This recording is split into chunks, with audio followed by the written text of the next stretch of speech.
my dear BIBLEin365 brothers and sisters. We are now embarking upon the great book of Judges, and this is a fantastic one. Now, before we get into it, I just want to give you a quick reminder that we did do a whole summary of the Bible last year, and you can go back to your resource in the app and look up what I did through the book of Judges. What you will get there is a great summary concerning the book, but you will not get what you're going to get in this summary, and that is things pertaining to that which you should know in order to be able to expand your general Bible knowledge. So what you learn here, hopefully, is going to give you a better, more rounded understanding of Israel's history, which of course will give you a more well-rounded understanding of the whole Bible because it is consequential. The book of Judges is remarkably consequential because what Judges does for us is it establishes remarkable patterns. Now, here's a word that a lot of you have heard as of late,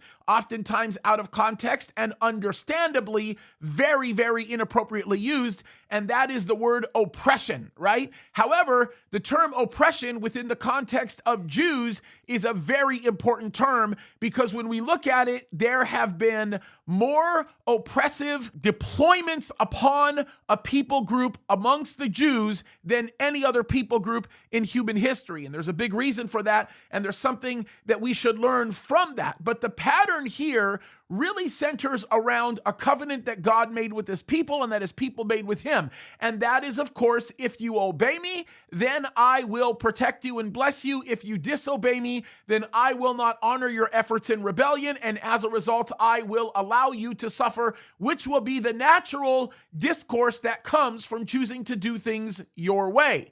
So this is very important to understand because when you look at the book of Judges as a whole, you are looking at a period of approximately 300 years, actually 400 years specifically.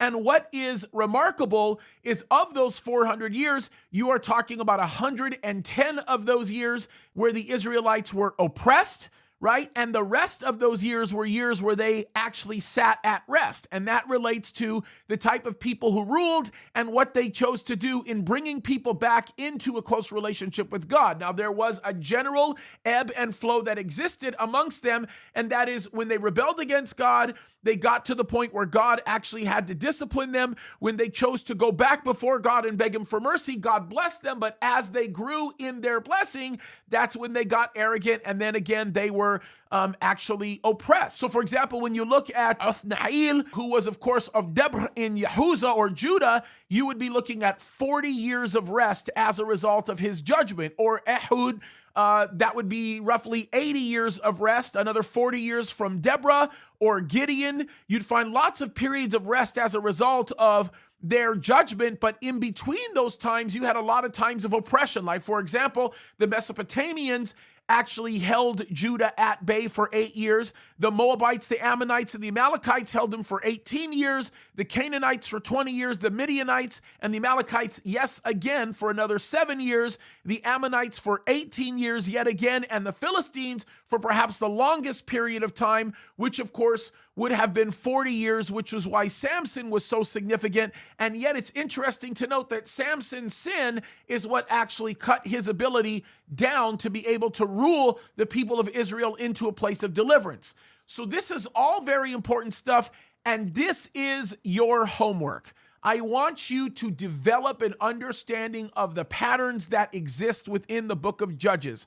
And I want you to find the parallels between unrighteousness and judgment and righteousness and victory or blessing. Because one of the things that you will learn very quickly is when unrighteousness enters into a people group, then judgment is incurred. And that is the pattern that we are seeing here in the United States of America. It's the pattern that we see everywhere we go, that when people take their eyes off the Lord, they also take their eyes off of that which is good. And as a result, they experience terrible judgment, the likings of which was pursued by their own actions. And so the reality of it is, if you want to bring a nation into a place of benefit and blessing, you don't spend a lot of time focusing on policy as much as you spend time focusing on doing the right thing. It's righteousness that begins to redeem and heal a nation. And the United States of America is suffering immense judgment as a result of the decision that has been made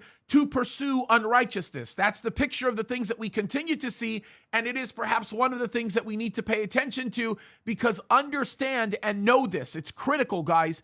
When your eyes are taken off the Lord, bad things happen. So establish this pattern for your homework assignment and establish it particularly within the nation of Israel.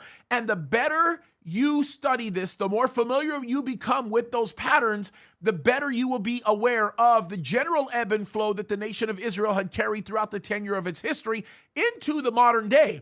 The other thing that I want you to look for are all of the things that led to the nation of Israel actually wanting a king. You will find definable and discernible moments in the book of Judges that will point you to how the people decided to leave from the mindset that said, I want to be ruled by God, which is a theophany, to I want to be ruled by man. It's interesting how that goes, and it always goes back to them wanting to be like the world. And every single time we choose to be like the world, we find destruction for ourselves. So this book's going to be great. Get into it. Of course, we're going to have our regular Q&A at the end of the month. Very much looking forward to that.